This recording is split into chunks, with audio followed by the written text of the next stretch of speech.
Stockholm International Peace Research Institute ने वैश्विक सैन्य खर्च को लेकर एक रिपोर्ट जारी की है, जिसमें बताया गया है कि साल 2020 के दौरान अमेरिका और चीन के बाद सैन्य खर्च में भारत दुनिया में तीसरे स्थान पर रहा।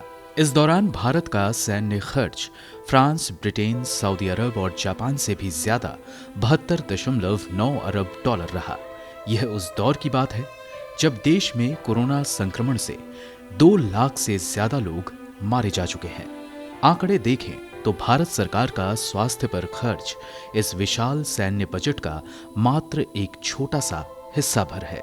साल 2021-22 के बजट में मोदी सरकार ने स्वास्थ्य मंत्रालय के लिए जीडीपी का महज 0.38% हिस्सा ही आवंटित किया, जो कुल बजट का 2.16% है, जबकि कुल बजट का 14% हिस्सा सरकार ने अकेले रक्षा मंत्रालय के लिए आवंटित किए, जो अमेरिका के बाद कुल जीडीपी का 2.45% है।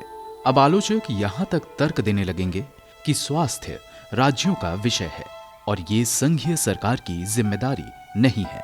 लेकिन सच्चाई ये है कि ज्यादातर राज्य ऐसे हैं जो भारी घाटे में रहे हैं और राज्यों के पास महामारी के दौरान स्वास्थ्य खर्च बढ़ाने का कोई विकल्प भी नहीं है। इस बीच अस्पतालों में बेड, ऑक्सीजन की आपूर्ति और कोविड वैक्सीन जैसे संसाधनों के लिए लगातार संघर्ष जारी है। अस्पतालों में बुनियादी सुविधा नहीं होने से हजारों लोग मारे जा रहे हैं।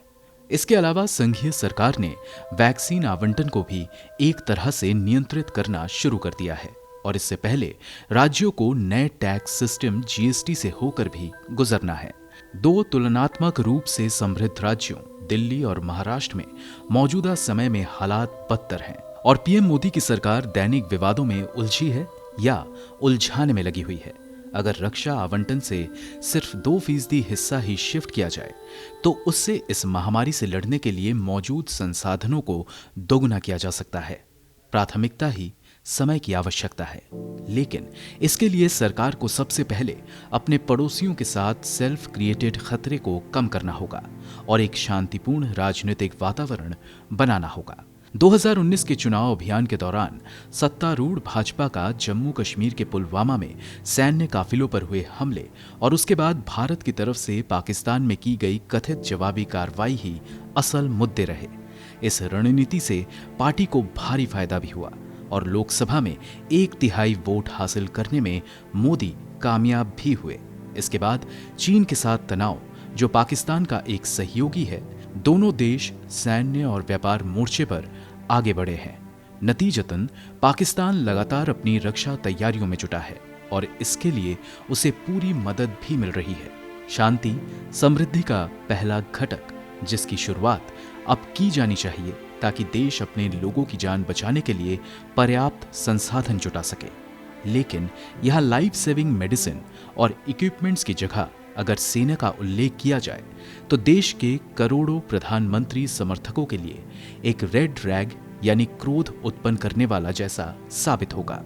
दिल दहला देने वाली तस्वीरों, गाड़ी, रिक्शा और कार के भीतर ऑक्सीजन के अभाव में मारे जा रहे लोग और कार पार्किंग को शमशान में बदलने की तस्वीरों ने दुनिया का ध्यान अपनी तरफ आकर्षित किया है।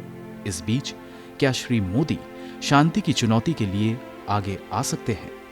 जैसा कि चीन और पाकिस्तान, दोनों दुश्मन पड़ोसी देश, भारत को संक्रमण के इस हमले से उबरने में मदद की पेशकश की और वैश्विक शक्तियों ने भारत को स्वास्थ्य आपूर्तियां भेजे हैं, ये शायद भारतीयों के लिए शांति और समृद्धि के दोहरे लक्ष्यों को प्राप्त करने का सही समय है।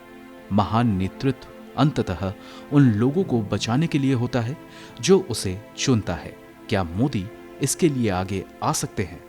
दुनिया इसके इंतजार में है। ब्यूरो रिपोर्ट, गो न्यूज।